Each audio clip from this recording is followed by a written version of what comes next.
Hi everyone, welcome to my channel బా అమృత. ఈరోజు అయితే మేము మామిడికాయ చిన్న ముక్కలు పచ్చడి అయితే పెట్టుకుంటున్నాం. మా చెట్టు కాయలతోనే పెడుతున్నాం. ఎలా పెడుతున్నాం మొత్తం అంతా డీటెయిల్గా చెప్తా. చాలా సింపుల్గా ఉంటుంది, అలాగే టేస్ట్ కూడా చాలా బాగుంటుంది. ఒక సంవత్సరం అయితే నిల్వ ఉంటుంది. మేమైతే ఒక 100 కాయలకైతే పచ్చడి అయితే ప్రిపేర్ చేసుకుంటున్నాం. చట్నీ కోసం కాయలను అయితే ఇప్పుడు వాటర్లో వేసి క్లీన్ చేస్తున్నాం.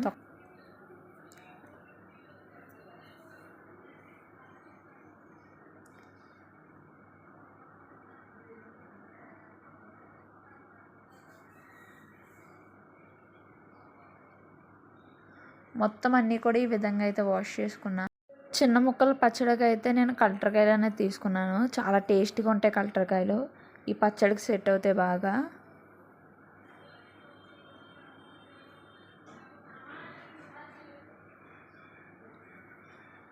తర్వాత అలా మొత్తం దాని చుట్టూరు ఉన్న తొక్క అయితే తీసుకోవాలి.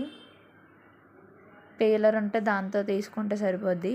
తర్వాత దీన్ని అయితే చిన్న చిన్న పొట్టు కింద అయితే కట్ చేయాలి. ఇవన్నీ అయితే ఒక గంట మా అత్తలు కష్టపడి చేశారు. మొత్తం అయితే చాలా చిన్న చిన్న పీసుల కింద అయితే కట్ చేసుకోవాలి. చూసారుగా చూపించిన విధంగా అయితే. అప్పుడు మనకి టేస్ట్ అనేది చాలా బాగుంటుంది. దీన్ని అయితే అలా మనం కట్ చేసుకున్న తర్వాత ఇలా ఎండలో ఎండబెట్టుకుంటే సరిపోద్ది.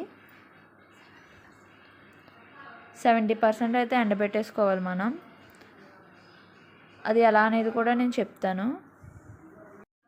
మనకి 70% అవ్విందనేది ఎలా తెలుస్తుంది అంటే, దాన్ని మొత్తం ఉండ కింద 70% అవ్విందంటే ఎలా తెలుస్తుంది అంటే, మనం చేతిలో గుప్పిట్లో ఉండ కింద చుట్టుకుంటే అది ఉండ కింద అవ్విందంటే మనకి ఎండిపోయినట్టు అర్థం ఎండలో. తర్వాత పచ్చడి అయితే కలిపేసుకోవచ్చు. లేకపోతే దాన్ని పప్పులో కట్ట వేసుకుని కూడా తినవచ్చు, చాలా బాగుంటుంది. ఉప్పు బద్దల కింద కూడా చేసుకోవచ్చు. తర్వాత పచ్చడిని అయితే ఈ విధంగా కలిపేసుకున్నాను నేను. ఆల్రెడీ మీకు నేను ఒక వీడియో పెట్టాను, ఆ వీడియోలో చూడండి పచ్చడి ఎలా కలుపుకుంటున్నామో తెలియాలంటే. మొత్తం అన్నీ కూడా ఈ విధంగా అయితే ప్రిపేర్ చేసుకున్నాం. ఆయిల్ అనేది మస్ట్ అండ్ షుడ్గా ఎక్కువ అయితే ఉండాలి, అప్పుడే మనకి టేస్ట్ అనేది ఉంటుంది పచ్చడి.